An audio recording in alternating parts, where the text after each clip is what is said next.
Well, I want to go over something with George Soros' 7 steps to take over a government. This guy, actually, George Soros, is probably, I know like what Glenn Beck says about him. He's like the most evil guy going. He's not as evil as some people think, actually. He considers both the United States and Russia to be like two big powerhouses in the world that are evil. He's got a type of moral code that he goes by himself too, and I don't agree with it totally, but he's not a totally bad guy because he does believe in having industrial hemp for the people and medicinal marijuana. That, so I mean that's one positive aspect towards him. But he talks about 7 steps to bring about change. You know, and like his NGO, non-governmental organization, Move On, is a lot about that too.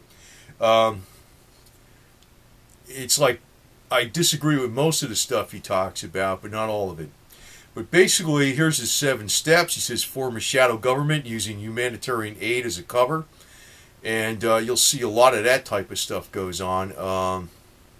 The Carnegie Foundation for Peace, boy, that's one organization that's not about peace, that's for sure. It's almost all about ongoing war, but that's nothing related to George Soros, but that's an example of how a foundation could have a charter and a goal that's a stated goal that's very different from what it's actually doing. So, step one, according to George Soros' 7 steps, form a shadow government using humanitarian aid as a cover. Control the airwaves, fund existing radio and TV outlets, and take control over them and start your own outlets. Obviously, that's one of the most important things. And I talked about this with the disinformation, man. Boy, is that shit pissing me off sometimes because some of the things I see is clear as a bell. People will not see. A lot of times, alternative media itself is disinformation. Alex Jones getting you scared all the time. That kind of stuff. I've actually been doing a lot of other different things during the day here. I've been sawing wood and building shelves and all this other kind of crap versus just this type of stuff going on with YouTube, and I'll probably put a video on some of that later on when I accumulate enough information. But I don't like. I think it's a waste of time to stay glued to either the internet or the television and worry about stuff too much. So that's one thing. That's my own thing. I'm just saying here right now. Step 3: destabilize the state, weaken the government. Now, I know there's a lot of things out there where the government's getting too much power, and there's some people in the government that got egos and all this kind of garbage. But a lot of times, if you talk nice, you'll do a lot better. You do a lot better. And question things, but question it in a nice way. I should take that advice sometimes, because sometimes these guys really piss me off too. But the thing is, for the most part, people working in the government are stuck with a job, and maybe when they first started in that job, they didn't consider it as a bad thing. They figured they were as a public servant. So now things are changing. So maybe they're in a situation where they have to do their job, or else they don't have a job, and somebody else will do it for them, right? So, like, what they're trying to, step 3 is to destabilize the state, weaken the government, and build anti-government type of feeling in a country. So, you know what I'm saying? It's like if you have this anti-government feeling, don't take it out on the people that are running the government so much as take it out on, the major players that are trying to push these principles of too much government against us. I want to make that clear. Step 4, sow unrest. Now, that's something I always accused Russia Today of doing. Man, are they doing that a lot. And a lot of people just don't want to see that because it's almost like, they're bringing out news that, say, Fox News or CBS or NBC or whatever, or CNN is not bringing out. But, I see this as the overall plan. I've been saying this all along, that the New World Order wants you to run towards communism as an alternative, and you're going to present a type of modified communism that's hybrid with capitalism with a human face to be implemented in the United States. You're doing it in 2 different ways, domestically and it may come from an international body. That is probably why some of these things are, because I can't see how the people that are like totally pro-Western can't fight back on the disinformation that's coming out of outlets like Russia Today and stuff. It's very easy to do. I could do it. I mean, I could do it very easily. And, if I had the funding and something, I would probably hire some ex-porn stars to put out the newscast. And I'd get a lot of attention that way and just tell them what to say and, put the angle out there with a lot of humor and stuff. And there would be millions of viewers. And I could slam the crap out of the garbage that comes out of Russia Today and Putin's freaking propaganda outlet. It's very easy to do. It's simple. It's simple. Because the only way to do it is it's just the normal way. I mean, it's simple.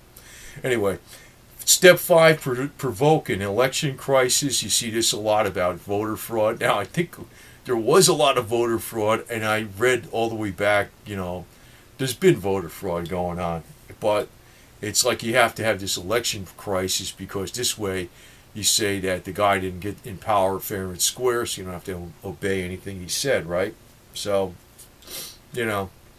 that's one of the things where it breaks down control and organization, where you should function as a country, right? You should function as a country. Step 6 is to take power, stage massive demonstrations, civil disobedience, and stuff like that. Now, some of the stuff, like I saw with Occupy Wall Street, I never trusted that. Some of the stuff I look at, I don't really take part in demonstrations for one, because I don't know what they do. And I would never say what I would do, all right? And that's about it. That's more than revealing you're ever going to fucking find out from me, I'll tell you that. I'll never say what I'll do if I ever had to do something, because it's stupid to say. But, I shouldn't even say that. But, people go for the head first, headlong, over the top, full frontal assault approach. They're making a mistake. They're making a mistake. So it's almost like sometimes when you're having these big demonstrations and marches on Washington, that ain't cutting it. That ain't cutting it. I'd have better ways to do the shit. And personally, like, say, for instance, I was going to give an example as to, well, first off, one of the first biggest outlets and news outlets that I think is major anti-USA is Russia Today. Oh, I'd freaking slam those guys every freaking which way. I'd put a demonstration. Now, if there was a demonstration on them, I'd go to that one. Definitely. Because, I'd like the people that are Americans and sell-out Americans working for that organization to be heard from, real veterans that realize what that bullshit's about. I mean, as far as actually just marching on D.C. or having a ride to D.C. or a million bikers to D.C., a million truckers to D.C., now they got things going, vets going to the wall and shit. I don't think that's going to do a lot. You know what I mean? I don't think that's going to do a lot.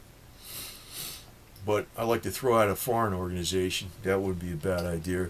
And number 7, here's the most important one. Outlast your opponent. And that's been one of the areas I've always been in.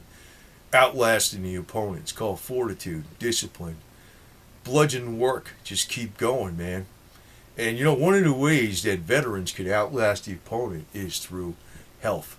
That's one reason I put out some of these health videos, because it's actually only going to be the righteous that are actually going to really get attuned to this type of stuff.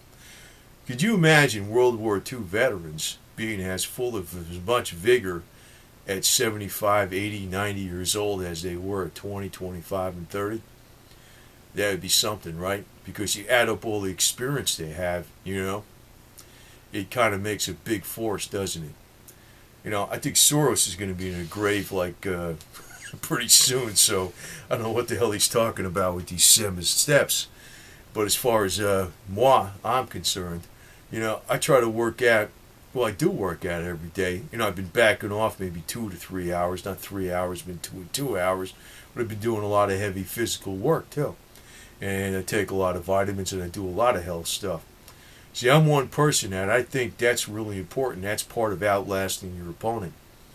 Because actually, it's the people that have been around a while got all the wisdom as to what's going on. You know what I mean? And you don't want to just be wise and decrepit. You want to be wise and full of energy too. At the same time, you want to be able to outdo the freaking anybody else out there too. At the same time, even if you got the age and numbers. So outlasting your opponent is very important. That's a strategy I actually look at big time, big time. And I don't think Soros looks at it because he looks like he's about ready to fall apart any minute. To tell you the truth, man. But, you know, that's a very important thing. Outlast your opponent. We could be outlasting him in a lot of different ways. Because, you know, it's not just about money. It's also about organization. And it's also about being stealthy. Stealth is everything, damn it. Stealth is everything. It's one reason I don't like putting out some of these YouTube videos. Because I'm stealth, and I'm not really stealth when I'm putting this shit out. Like I put something out here a while back about prepping and keeping your mouth shut. I don't say everything. I don't say everything. You think I'm that stupid? And there's a lot of things I don't say. But stealth and outlasting your opponent is very important. So say, for instance, Obamacare and all this communist bullshit comes about. You got ways to throw a wrench in the monkey works. It's very easy to do. And you can do it in a lot of different ways, man. I don't want to put any ideas out there, though. But, you know, don't give up hope. Because once you freaking give up hope, guess what? You lost. You lost. It's your attitude that you're going to win is what's going to make you win. That's what makes you win. So, I don't know. These are George Soros' steps. And I'm going to tell you right now, George Soros is not a totally bad guy. He's not. And a lot of people won't like me saying that, but he's not a totally bad guy. Actually, amongst the elite that got money, they're not as screwed up as you think. You know the ones that are really dangerous? I'm going to tell you, you people are going to disagree with this, but it's going to be certain elements in the military. There's certain elements in the military that would have total disregard for human life. You know, you talk about a Rothschild. I know I'm going a little bit off on a tangent on this, but you talk about a Rothschild or somebody like Soros or something. Soros is like a little Rothschild, right? And you know, they ain't interested in freaking blowing up the earth and stuff like that. They're interested in actually, you know, keeping what they got and keeping the same kind of status. And, you know, they're more into like higher things, you know what I'm saying? They're not necessarily into like some of this crap, some of these things you hear on YouTube and all these conspiracy channels about, you know, depopulation and all this kind of shit. They're not into all that kind of shit. They're just more interested in keeping control and power of what they got. They don't want to go backwards. That's all the game is. But you know, people like that got mansions that are worth, you know, tens or hundreds of millions of dollars aren't interested in like global destruction. The military is. The military is. And you know what military is really into that kind of shit? The stuff that's behind the scenes in Russia. It's always been that way, man. And you know, people are going to say, no, I'm having a paranoia against Russia. Oh, bullshit. It's been that way for decades. And when the time is ripe and there's enough dissent in the West, that's when it's going to come about. So these 7 steps are interesting, but it's not the whole picture. It's not the whole picture because it's almost like it's telling you what it is. But you remember, number 7 is the most important one that you should consider, is outlast your component. Because say, for instance, even if he wins, outlast him. Outlast him. And part of that is through health. Part of that is through health because you're actually, you know, if a person has the experience of, you know, a lot of ages, like say, for instance, there was a person that was 300 years old, you know, and they were very active their life in a lot of different areas and had a lot of different jobs and a lot of different things. You know, that person's going to be fucking way more resourceful and more of an opponent to the system than anybody else that's much younger. So that's one thing. You want to outlast your opponent big time.